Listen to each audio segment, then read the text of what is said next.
Meus queridos irmãos, minhas queridas irmãs, iniciamos mais uma vez o nosso programa Testemunho de Fé. Quero acolher você com grande alegria, que quem fala é o Padre Paulo Ricardo, e convidar para nos próximos minutos juntos refletirmos a respeito da Palavra de Deus que a Igreja nos propõe nesse domingo. Esse domingo, 6 de agosto, é um domingo especialíssimo. Por quê? Porque a Igreja interrompe o seu ciclo dos domingos do tempo comum para celebrar a festa da Transfiguração do Senhor. Nem sempre nós temos essa festa num dia de domingo, mas vamos aproveitá-la, né? Porque é raro que aconteça isso, e poder refletir a respeito desse mistério da Transfiguração. Também estamos na proximidade da memória de São João Maria Vianney, o padroeiro dos párocos, né? E de forma especial aqui no Brasil também celebramos o Dia do Padre, o dia que nós festejamos a vocação sacerdotal. Então, diante desse contexto, vamos então pegar o mistério da Transfiguração e lê-lo debaixo da chave de leitura da vocação sacerdotal, né? É interessante nós olharmos para estes três futuros sacerdotes, Pedro, Tiago e João, que são admitidos por Jesus a este momento de manifestação da sua glória, que é a Transfiguração. Bom, antes de comentarmos o Evangelho e o mistério da Transfiguração, eu só gostaria de iniciar o programa deixando aqui uma notinha de rodapé, né, para aqueles que são estudiosos da Bíblia, da teologia, principalmente os padres. Eu sei que existe uma moda, né, exegética, de considerar que o episódio da Transfiguração é uma invenção, ou seja, que ele não aconteceu historicamente. Por quê? Porque as pessoas acham que isto diminui Jesus no seu esvaziamento, né? No seu mistério de que ele é Deus, glorioso no céu, sim, mas que ele se esvaziou a si mesmo, assumindo a forma de servo, obediente até a morte e morte na cruz. Então, há uma tendência de se dizer que isso não corresponde ao Jesus histórico. Eu devo dizer para vocês desde o início que eu acho que o episódio da Transfiguração aconteceu historicamente e é do jeito que está narrado ali nas Sagradas Escrituras. E eu não vejo por que é que ele diminui o fato de Jesus ser igual a nós em tudo. Por quê? Porque, vejam, a Igreja, ela crê, e isto não se trata somente da minha opinião pessoal, Padre Paulo Ricardo, mas é algo que está no Magistério Pontifício, por exemplo, na encíclica Mystici Corporis do Papa Pio XII, e nos ensinamentos de inúmeros, diria até de centenas, né, de santos, e é um fio condutor que perpassa toda a espiritualidade católica. A Igreja crê verdadeiramente que Jesus, ele veio a este mundo, ele é o Filho de Deus que se fez homem e veio para nos amar, e nos amar de forma bem concreta, pessoal. Então, Jesus não amou a mim, estou falando de mim, Padre Paulo Ricardo, mas você aplica isso a você. Jesus não nos amou de forma coletiva, difusa e universal. Jesus nos amou de forma particular. Ou seja, se vocês forem ver nos escritos dos santos e em vários escritos do magistério, vocês vão encontrar lá uma convicção bimilenar de 2000 anos de que Jesus, o Jesus histórico, homem, igual a nós em tudo, ele recebeu de Deus uma capacidade sobre-humana de amar cada um dos seres humanos individualmente, cada um de nós. Então Jesus, desde o ventre de Maria até a sua ascensão aos céus, ele pensou em mim. Portanto, cada episódio, cada vez que eu leio o Evangelho, por exemplo, quando Jesus conta a parábola do tesouro escondido, que nós lemos no domingo passado, Ele contou essa parábola pensando em mim.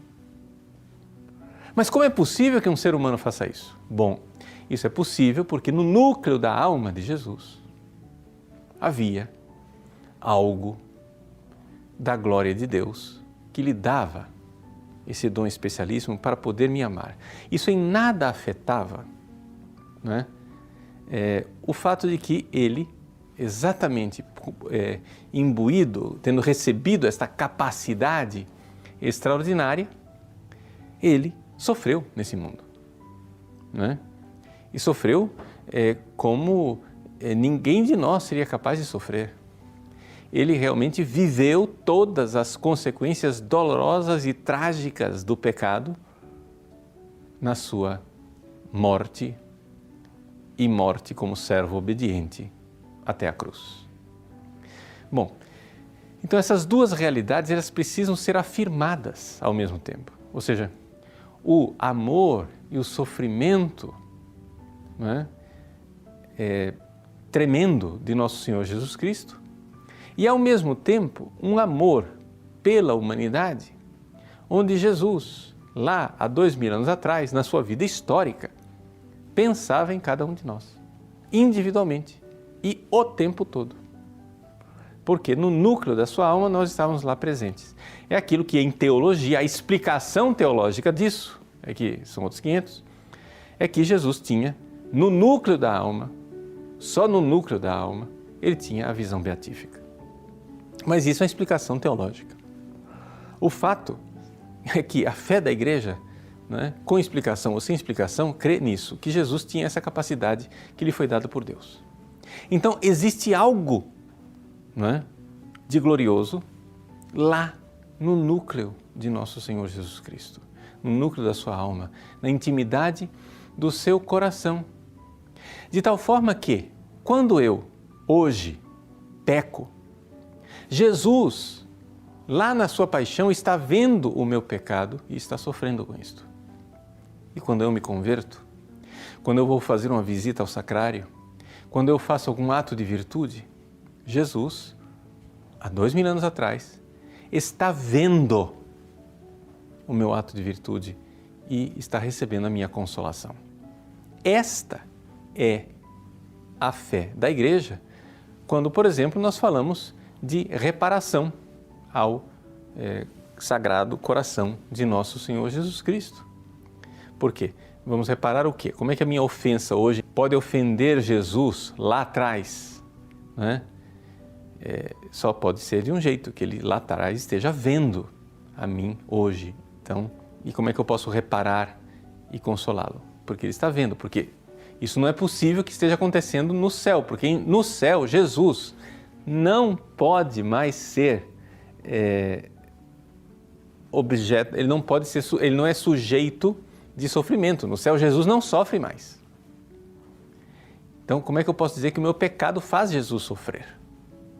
A igreja sempre acreditou, né, nessa realidade que Jesus histórico, ele, homem, igual a nós em tudo, porém, era homem, né, unido à segunda pessoa da Santíssima Trindade, com a missão especialíssima e sobre-humana de amar toda a humanidade e de amar a humanidade até o fim, né, até as últimas consequências. Ora, se é assim, não é absolutamente problemático que Jesus, que viveu na sua forma de servo, no esvaziamento, na sua forma kenótica de servo humilde, ele, em algum momento, exatamente para corroborar a fé dos seus apóstolos, dos seus futuros sacerdotes, ele resplandeça a sua face gloriosa, mostre algo de sua glória íntima, não é? Para que a fé ali pudesse surgir. Então veja, nós estamos aqui no capítulo 17 do Evangelho de São Mateus. Trata-se de Mateus 17, de 1 a 9. O que aconteceu no capítulo anterior, capítulo 16, foi a profissão de fé de Pedro. Pedro professou a sua fé. Tu és o Cristo, né? o Filho de Deus vivo. Só que esta fé de Pedro, ela foi uma graça, uma iluminação que Deus Pai plantou no coração daquele futuro sacerdote, primeiro Papa da Igreja, não é? Para quê? Para que ele, professando a fé, se preparasse para a vivência da tragédia do Calvário. Acontece que Jesus logo em seguida diz que ele vai morrer na cruz e São Pedro se escandaliza. Jesus então, diante do Pedro escandalizado, diz: olha, Pedro, você se escandalizou, mas não seja pedra de escândalo para mim. Sai do meio do caminho, me deixa passar, vai para trás, Satanás, né? Você não está agora, nesse momento, você não está pensando como Deus te inspira. Você, há uns segundos atrás, você pensou iluminado pelo Pai. Agora não, você não está iluminado pelo Pai. Pois bem, Jesus, então, viu que a fé deles precisava ser corroborada. Eles não estavam prontos para ver Jesus desfigurado no Horto das Oliveiras. Então, para que os seus sacerdotes, porque no Horto das Oliveiras, né, Jesus já se apresenta lá desfigurado, suando sangue para Pedro, Tiago e João, mas eles já são sacerdotes ordenados.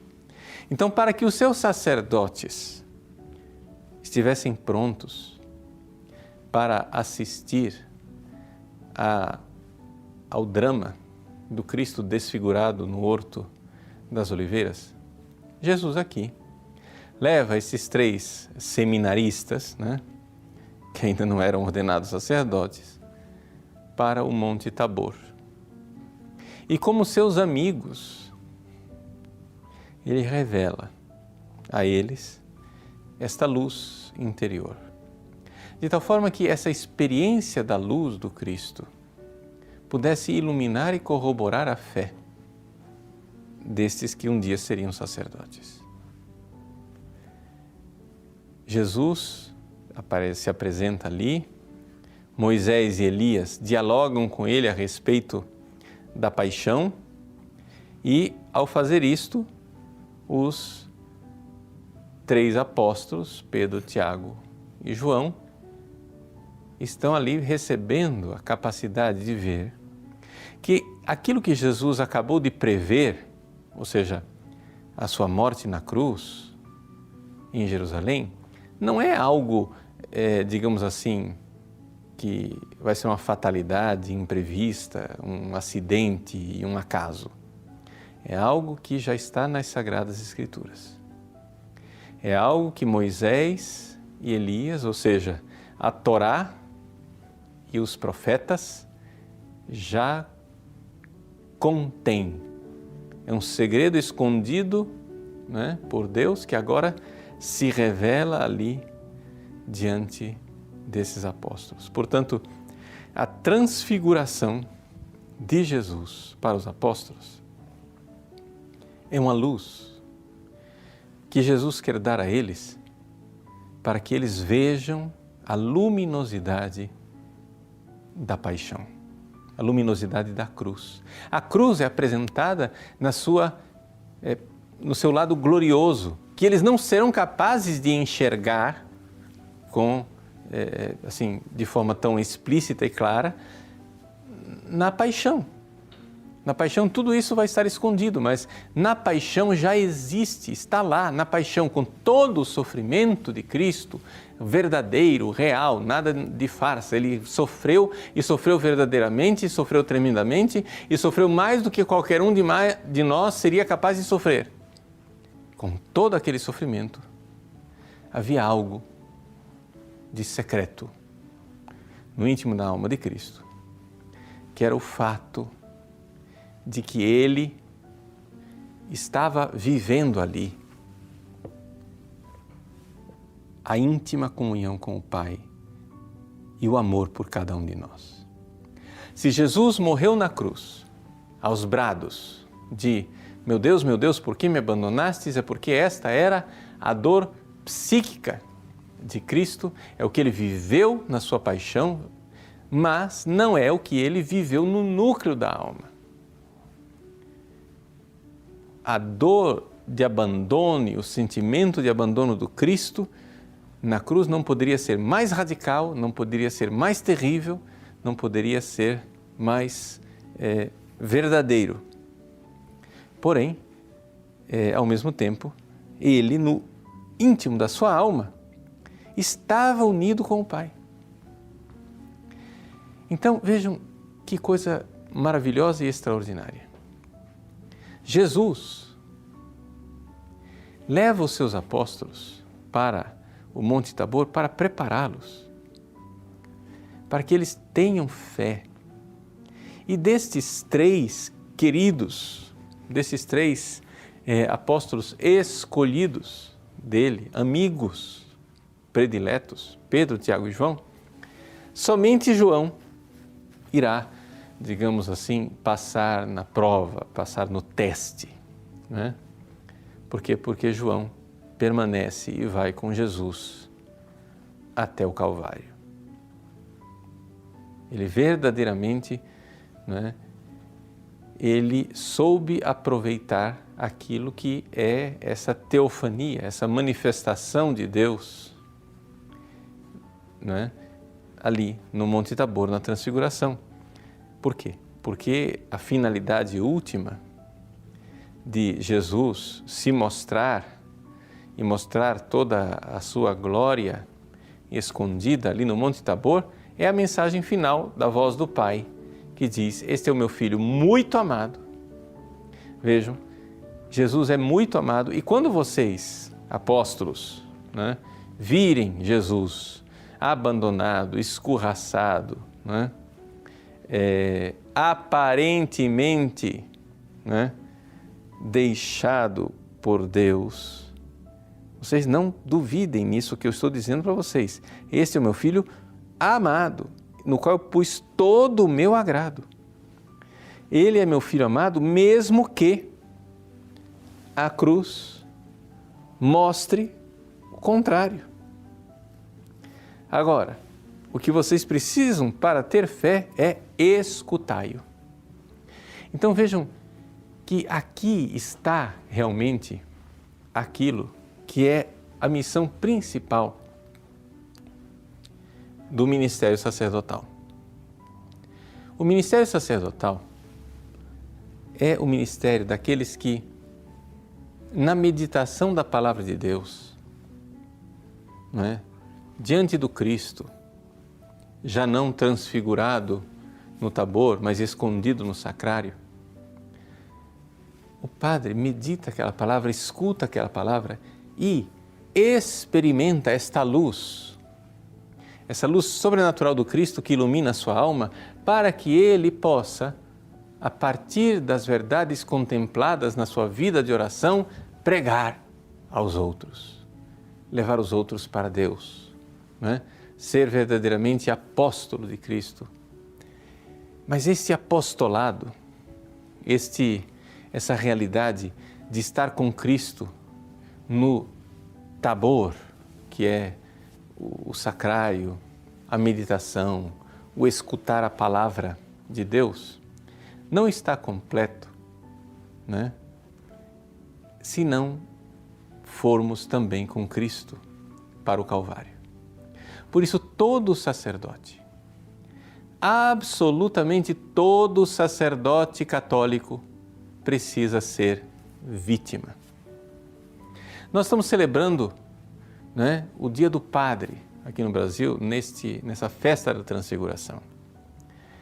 Aqui no Brasil existe uma certa moda teológica que não foi inventada aqui, isso aí eles apresentam como sendo teologia latino-americana, mas isso nada mais é do que teologia protestante alemã, né? Eles vêm com essa moda protestante alemã de que o padre, ele não é sacerdote, né? Porque a palavra sacerdote, essa função de sacerdote é um poder e isso cria uma desigualdade no povo de Deus, né? e, portanto, o padre nada mais é do que o servidor do povo. Não, o padre é servidor do povo, sim, mas não há dúvida de que o padre também é sacerdote. Mas como é que aconteceu isso na Igreja Católica? Por que é que agora, depois do Concílio Vaticano II, todo mundo agora, a moda é dizer que o padre não é sacerdote? Sabe por quê? Porque antes do concílio já tinha um problema, né? As coisas, os males da Igreja não nasceram com o Concílio Vaticano II. Eles já estavam lá, sendo gerados há muitos séculos. Aliás, se a gente for olhar, traçar a linha, nós vamos encontrar a origem dessa crise, inclusive na Idade Média.